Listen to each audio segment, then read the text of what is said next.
ভারতের সংসদে এবার শেখ হাসিনাকে বাংলাদেশে প্রত্যাবর্তনের বিষয়ে একজন বক্তা বক্তব্য রাখেন। সাবেক প্রধানমন্ত্রী রাজাকারের নাতিপুতি এইভাবে উনি বলতে চান না এবং বলেনও না। ইউনূসের বাসভবন এই মুহূর্তে ঘিরে ফেলেছে সেনাবাহিনী।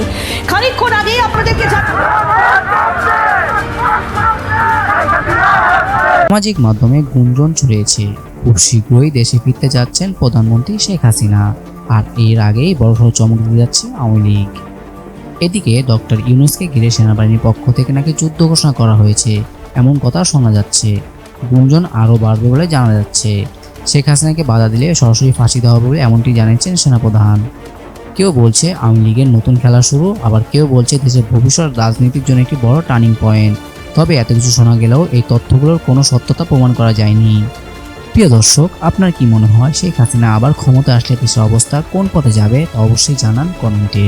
সাবেক প্রধানমন্ত্রী রাজাকারের নাতিপুতি এইভাবে উনি বলতে চান না এবং বলেনও না।